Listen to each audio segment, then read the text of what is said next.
আসসালামু আলাইকুম। সবাই কেমন আছেন? আশা করি সবাই ভালো আছেন। আজ আপনাদের জন্য নিয়ে এসেছি গল্পের ৭ নম্বর পর্ব। আশা করি গল্পটি আপনাদের ভালো লাগবে। তাহলে চলুন শুরু করা যাক। আমি কোনো মতে নিজেকে স্বাভাবিক করে বললাম, এই এভাবে কান্না করো না প্লিজ, কাকা শুনে ফেলবে তো।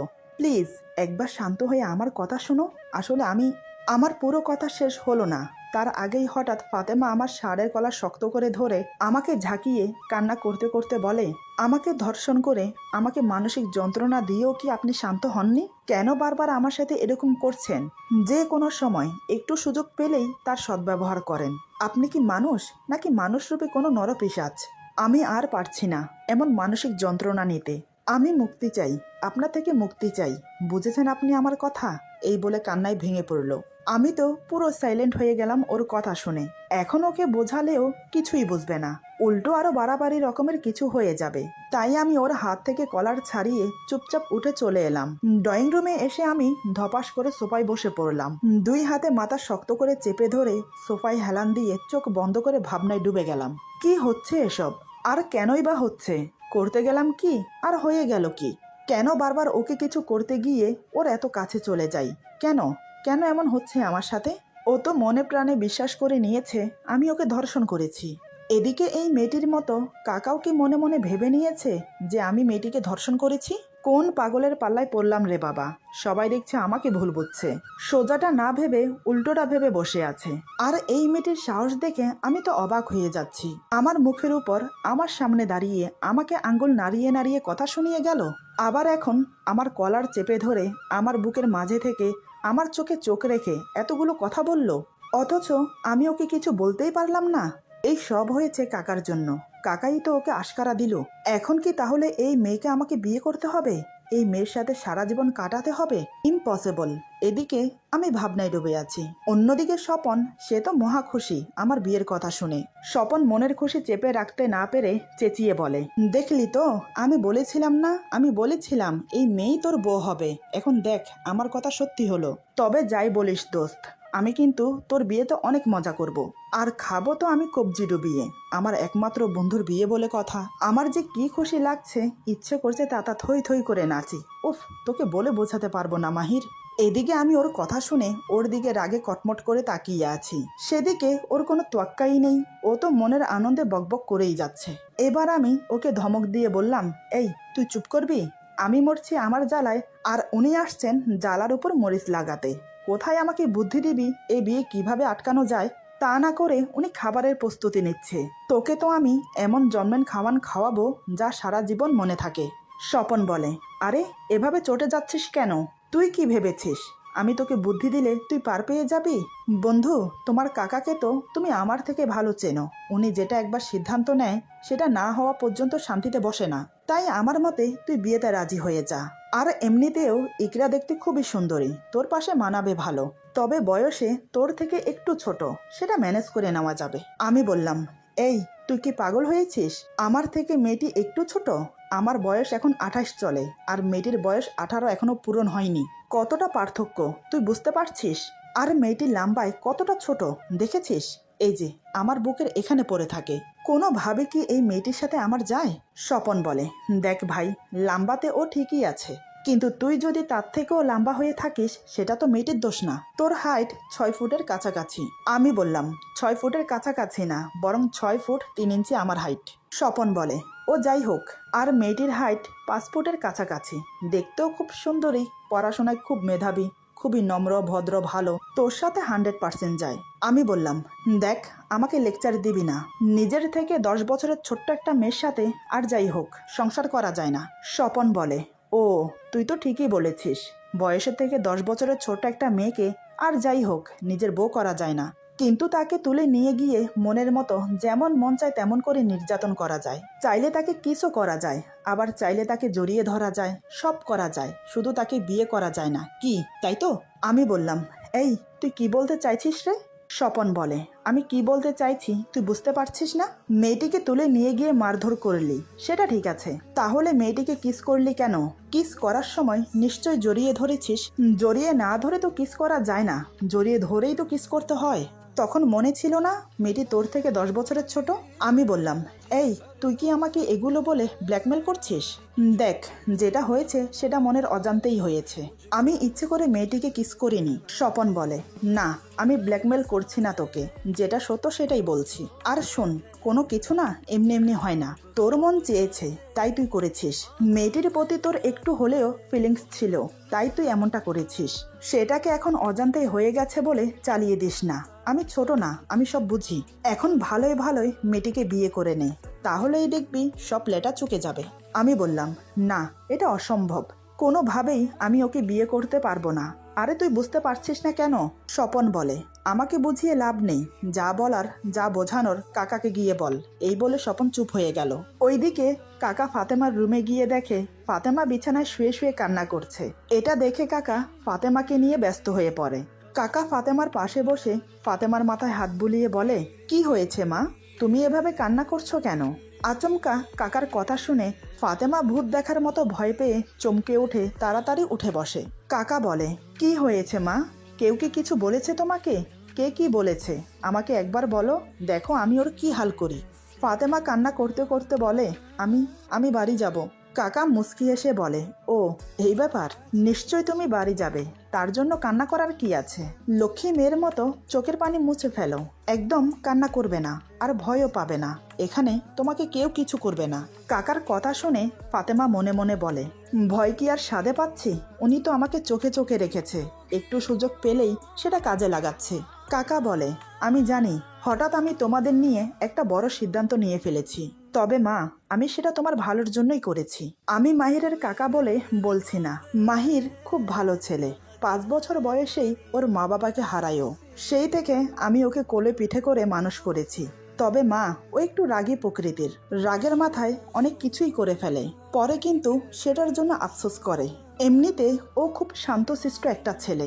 এখনো তুমি ওকে ভালো করে চেনোনি, জানোনি, তাই ওকে তুমি ভুল বুঝছো। ফাতেমা বলে, কোনটাকে ভুল বলছেন আপনি? উনি যা যা আমার সাথে করেছেন, যা যা আমি আজ পর্যন্ত উপলব্ধি করেছি, এমনকি যা যা আমার সাথে ঘটেছে, সেগুলো সবগুলোই কি ভুল? কাকা বলে, না, কোনোটাই ভুল না। তবে যা হয়েছে সবটাই একটা ভুল বোঝাবুঝির জন্যই হয়েছে।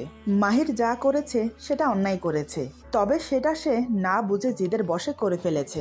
এখন এসব নিয়ে বসে থাকলে তো কোনো কিছুই হবে না, যে কোনো একটা সিদ্ধান্তে যেতে হবে। সবকিছু বিবেচনা করে আমি এই সিদ্ধান্ত নিয়েছি মা, তোমাদের বিয়েটাই একমাত্র সবকিছুর সমাধান। এটা ছাড়া আমি আর কিছু ভেবে পাচ্ছি না। আর যাই হোক, তোমার সাথে মাহিরের বিয়ে হলে মাহির তোমাকে আর কিছুই করতে পারবে না, না তোমাকেও মারতে পারবে, না তোমাকেও ফেলতে পারবে। ফাতেমা বলে, না কাকা, আমাকে ক্ষমা করবেন, আমি ওনাকে বিয়ে করতে পারবো না। কাকা বলে, দেখো মা, আমি তোমাকে জোর করব না, তোমার মনের ইচ্ছাকে আমি সম্মান জানাই, তবে আমি মনে হয় তোমার কাছে একটু বেশি আশা করে ফেলেছি। এটা করা আমার উচিত হয়নি। তুমি এখন রেস্ট নাও, পরে কথা হচ্ছে। এই বলে কাকা মলিন মুখ করে চলে এলো। কাকার মলিন মুখ ফাতেমার চোখে পড়তেই সে মনে মনে ভাবতে লাগলো, আমি কি ওনাকে অজান্তেই কষ্ট দিয়ে ফেললাম? তা না হলে উনি এভাবে মলিন মুখ করে চলে গেল কেন? কিন্তু আমি কি করতে পারি? ওই লোকটার কাছে থাকলে যে উনি আমাকে মেরেই ফেলবে, আর উনিও তো আমাকে বিয়ে করতে চায় না। এখানে আমার চাওয়ার বা না চাওয়ার কি আসে যায়? আরো নানান কথা ভাবতে লাগলো। দুপুরের দিকে খাবারের জন্য ফাতেমাকে ডাকা হলো, কিন্তু সে আসেনি, খাবে না বলে মানা করে দিল। তাই কাকা ওর খাবার রুমে পাঠিয়ে দিল, আর আমরা সবাই মিলে টেবিলে বসে খেয়ে নিলাম। স্বপনও ছিল আমাদের সাথে। এদিকে দুপুর পেরিয়ে বিকেল, বিকেল পেরিয়ে সন্ধ্যা হলো, কিন্তু এখনো হাকিম কাকা আসেনি। অন্যদিকে কাকা হাকিম কাকার জন্য ওয়েট করছে। প্রায় রাত 8টার দিকে হাকিম কাকা একজন ভদ্র মহিলাকে নিয়ে আসলেন। মহিলাটির পোশাক আশাক দেখে বোঝা যাচ্ছে উনি একজন গ্রাম্য মহিলা। আমি আর স্বপন দেখে একে অপরের দিকে তাকিয়ে বোঝার চেষ্টা করলাম, কিন্তু আমরা দুজনের একজনও বুঝতে পারলাম না উনি কে। ভেবেছিলাম হাকিম কাকাকে জিজ্ঞেস করব, কিন্তু সেই সুযোগ পেলাম কোথায়? হাকিম কাকা মহিলাটিকে নিয়ে সোজা কাকার কাছে চলে গেল। এদিকে মহিলাটির মুখে চিন্তার ছাপ ফুটে উঠেছে, উনি কিছু একটা নিয়ে খুবই দুশ্চিন্তায় আছে। মহিলাটিকে নিয়ে যখন কাকার সামনে গিয়ে দাঁড়ালো, তখন কাকা দাঁড়িয়ে মহিলাটিকে সালাম দিল। মহিলাটি সালামের উত্তর দিয়ে সোজা প্রশ্ন করলো, আমার মেয়ে কোথায়? কাকা ওনার কথার উত্তর না দিয়ে আমাদের দিকে তাকিয়ে বলে, তোরা এখানে কি করছিস? যা, রুমে যা। আমি না ডাকা পর্যন্ত রুম থেকে বের হবি না। অগত্যা আমরা আর কি করব? কাকার কথা মতো কোনো কথা না বলে চুপচাপ রুমে চলে গেলাম। আমরা চলে যাওয়ার পর কাকা মহিলাটিকে বলে, প্লিজ আপনি শান্ত হয়ে বসুন। মহিলাটি কাকার কথা মতো বসে পড়ল।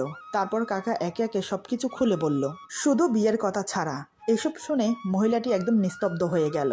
এই কয়দিনে ওনার মেয়ের সাথে এত কিছু হয়ে গেল আর উনি কিছুই জানে না। মহিলাটি যখন কিছু বলছে না তখন কাকা আবার বলে, দেখুন আমি জানি আমার ভাইপো অনেক বড় অন্যায় করে ফেলেছে। আপনি চাইলে যে কোনো শাস্তি ওকে দিতে পারেন, আমি কোনো আপত্তি করব না। কিন্তু আমার প্রশ্ন হলো, ওকে শাস্তি দিলেই কি সবকিছু সমাধান হয়ে যাবে? কাকার সমস্ত কথা শুনে মহিলাটি নীরবে কান্না করছে।